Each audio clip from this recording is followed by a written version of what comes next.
And to everyone who hates when I win, the winged victory came to the Louvre in pieces, and people still line up to see her. And I can only hope that despite my flaws, and despite my cracks and my breaks, and there are many of them, that at every premiere and everything I do, people will wait in line to see. We celebrate victory in grand monuments even when those triumphs are flawed. Consider the winged victory of Samothrace, a statue missing its head and arms yet still drawing crowds, a testament to enduring power even in imperfection. But what happens when the victory itself is not just imperfect, but fundamentally broken from the start? Enter Rachel Zegler's Snow White. The very name evokes childhood wonder, enchanted forests, and happily ever afters. However, the reality surrounding this film, both on and off the screen, has been anything but magical. Instead of a fairy tale triumph, we witnessed the unfolding drama of disastrous box office returns, a storm of public controversy, and a leading actress seemingly caught in a self-made whirlwind of negative attention. This is not your typical Disney story. This is the cautionary tale of how a seemingly guaranteed blockbuster dream morphed into a very public and very costly nightmare. Snow White bombs, breaks records for the lowest live-action remake opening ever. Let me say that again. Ever. I'm a narcissist. Let's dispense with the pleasantries and confront the unvarnished truth. Lexi Hull's WNBA career is hanging in the balance. In the unforgiving arena of professional basketball, where roster spots are fiercely contested and longevity is a privilege, sentimentality rarely trumps performance. Behind the carefully crafted public image, the reality is starkly competitive. Sources close to the Fever suggest that Hull's foothold in the league was becoming increasingly precarious. Cast your mind back to her trajectory before the mid-season Olympic break of the last campaign, and the outlook was undeniably uncertain.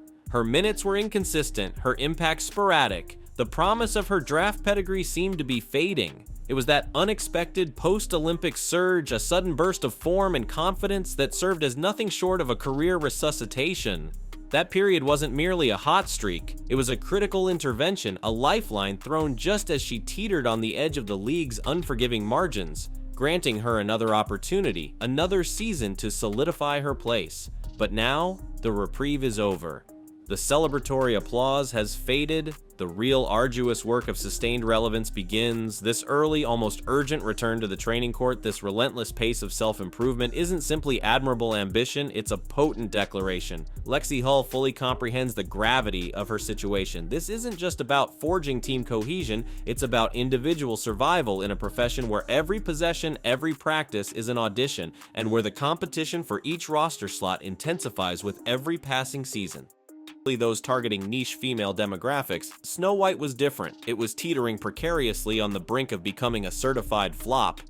I just mean that it's no longer 1937, and we absolutely wrote a Snow White that is not going to be saved by the prince. She's not going to be saved by the prince, and she's not going to be dreaming about true love. She's dreaming about becoming the leader she knows she can be, and the leader that her late father told her that she could be if she was fearless, fair, brave. Zegler also faced blowback after posting Free Palestine.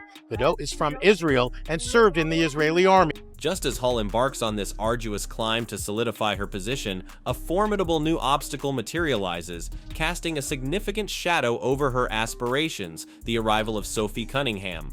Cunningham's signing in Indiana isn't a mere routine roster adjustment. It represents a direct and substantial challenge to Lexi Hull's playing time, her established role, and indeed her very standing within the Fever hierarchy.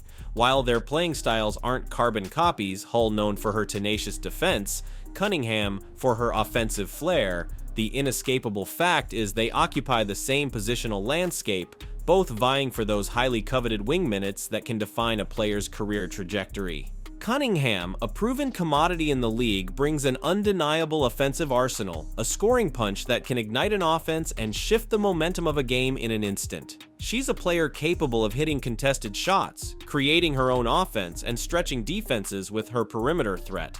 Hull, in contrast, has carved out her niche primarily through her defensive prowess. Her reputation as a tenacious perimeter defender, capable of locking down opposing guards.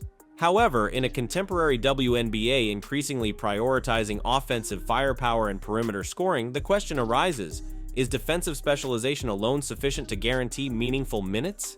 Is it enough to warrant a valuable roster spot when faced with direct competition from a player who can consistently generate points and stretch the floor? This is the stark equation Hull is now grappling with.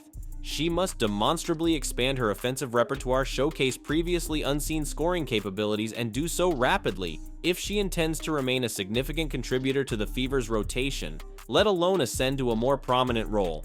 The Cunningham signing isn't merely competition, it's a flashing warning signal, urging adaptation, demanding evolution, and starkly illustrating the alternative. You know, the original cartoon came out in 1937, and very evidently so. There's a big focus on her love story with a guy who literally stalks her. Yeah. Weird. Super weird. So we didn't do that this time. And it's just the most emotional experience to see little girls dress up as Snow White, and I hope that they will for years to come.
Made Trump supporters and Trump voters and Trump himself never know peace. Then she discusses the deep, deep sickness in this country. There is no help, no counsel in any of them. And she also attacked Twitter and Elon and finished it all with Donald Trump. Even before the box office numbers began to paint a grim picture, a segment of the audience had already voiced reservations.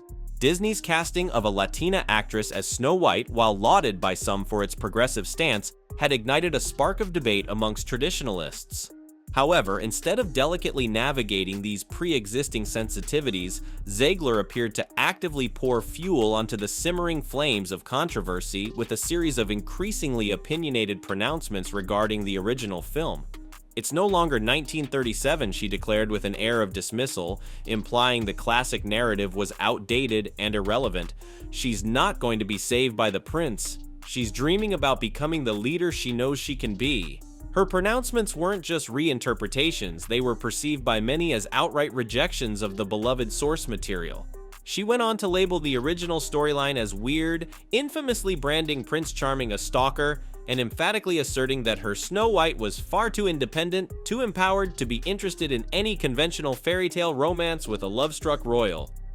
The original cartoon came out in 1937, she elaborated with a hint of disdain, and very evidently so, there is a big focus on her love story with a guy who literally stalks her. Weird, so we didn't do that this time. As if these pronouncements weren't already generating enough negative buzz, Zegler further compounded the situation by engaging in defensive and often dismissive online exchanges. In a now-deleted social media post, she directly addressed criticisms regarding her casting, firing back with a defiant, "Yes, I am Snow White. No, I am not bleaching my skin for the role," while the post itself vanished from her online presence. The wave of backlash it triggered proved far more enduring, indelibly etching itself into the rapidly solidifying narrative of a star seemingly at odds with her own audience.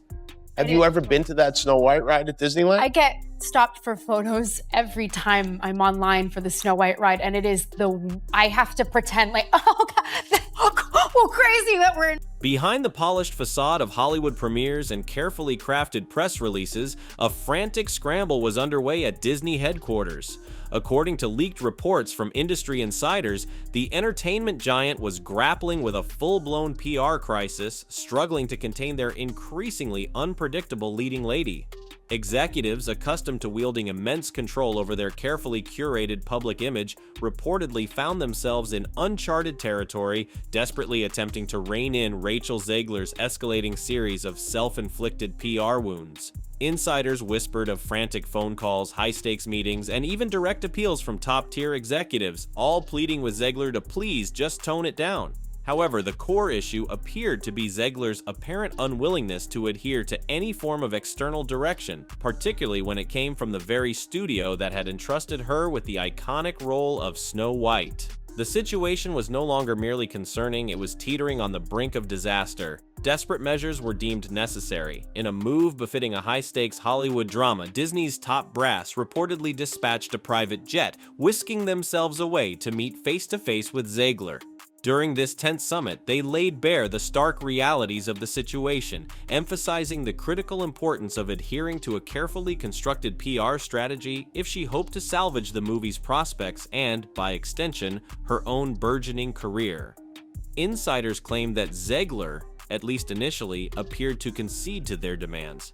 For a brief period, she seemingly agreed to curtail her unfiltered social media presence, promising to refrain from wading into politically charged topics like the Middle East or any other subject matter deemed likely to further inflame conservative segments of the audience. But this period of self-imposed silence proved to be remarkably short-lived. Weeks later, Zegler seemingly discarded her carefully negotiated agreement, returning to social media with renewed fervor and promptly engaging in precisely the kind of behavior Disney had desperately sought to curtail. She launched into a series of politically charged pronouncements targeting Trump voters, then attempting to backtrack only to pivot to attacks on Twitter, Elon Musk, and ultimately Donald Trump himself.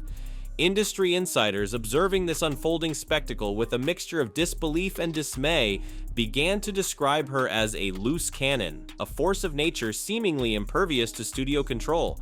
Reports surfaced of clashes during filming, of Zegler openly criticizing the script despite having presumably reviewed and approved it prior to accepting the role. As one exasperated source bluntly summarized, "She has been a nightmare." Disney, it was revealed, had even entertained the drastic option of cutting ties with her entirely back in 2022, but deemed it too late for a clean break. Now, in the stark light of Snow White's underwhelming box office performance, the studio may well be rueing their decision to keep her on the throne, as the controversy surrounding their leading lady threatened to eclipse the film itself. 3, 2, 1. Snow White!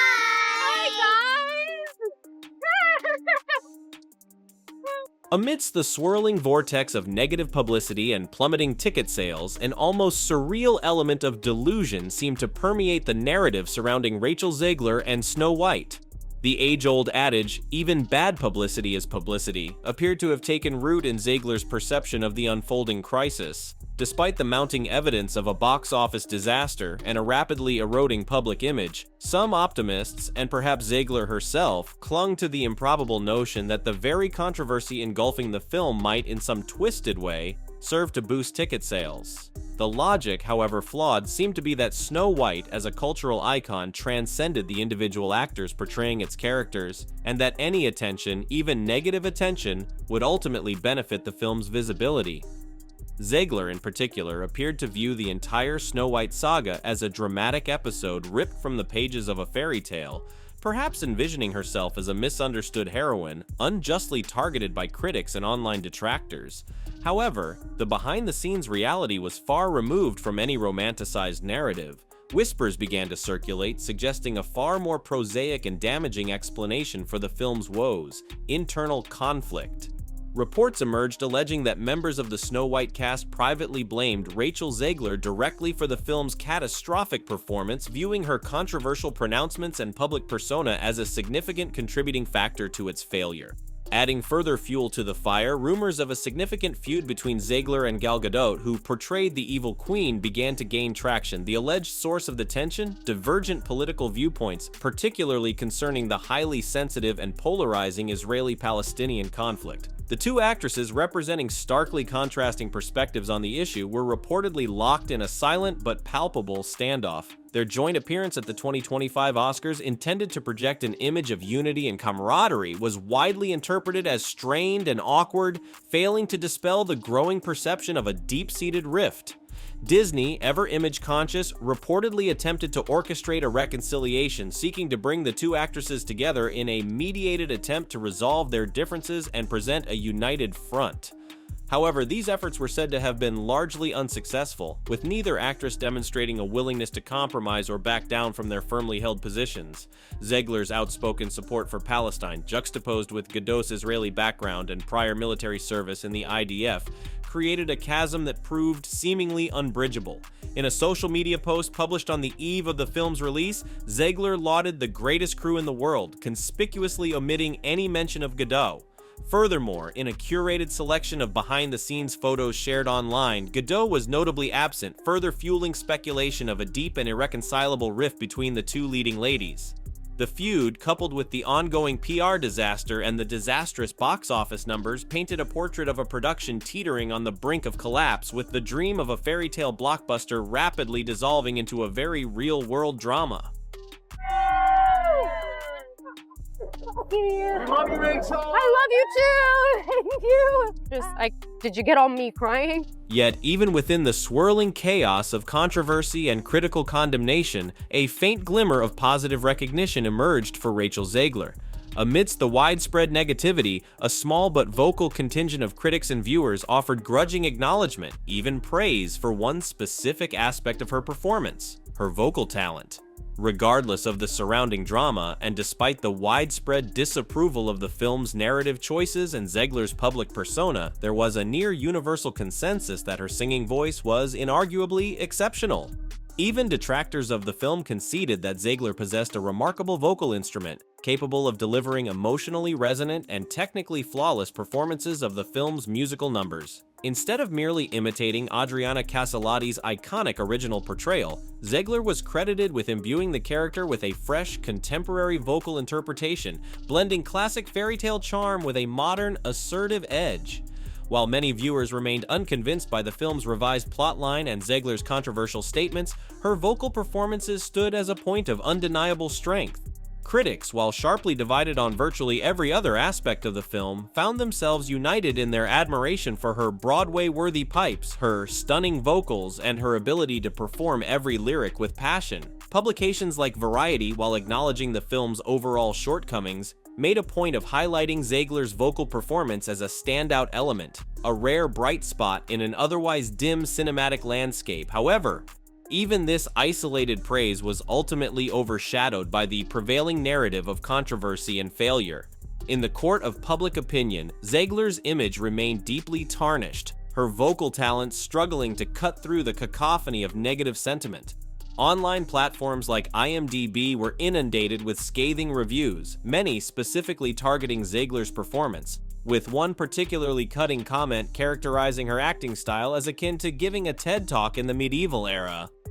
Behind the scenes, you guys know as well as I do that those executives like Spielberg are looking at that, saying, Rachel Zegler can F right off. Snow White, once envisioned as a glittering jewel in Disney's crown, was now undeniably fumbling, stumbling its way through theaters and into the annals of box office disappointments. And Rachel Zegler's career? It hung precariously in the balance, suspended between the fading glow of past accolades and the looming shadow of present controversy. The confluence of factors, the disastrous box office numbers, the self-inflicted wounds of controversial public statements, the relentless PR nightmares, and the rumored behind-the-scenes feuds had coalesced into a perfect storm, transforming a fairy tale dream into a very real-world career crisis. Zegler, despite possessing undeniable vocal talent, found herself facing a harsh reality of Hollywood. Talent alone, however prodigious, is often insufficient to weather a storm of negative publicity and public disapproval. The critical questions now loomed large. Had she irrevocably damaged her professional reputation? Could she successfully navigate the treacherous waters of public opinion and rehabilitate her image? Could she, against all odds, stage a career comeback worthy of a fairy tale ending? Or was this, as some industry observers whispered with increasing certainty, truly the end of Rachel Zegler's seemingly short-lived fairy tale reign, a cautionary tale for aspiring stars about the perils of unchecked ambition and the enduring power of public perception? Only time would tell if this particular Snow White story would ultimately find its own unexpected happily ever after.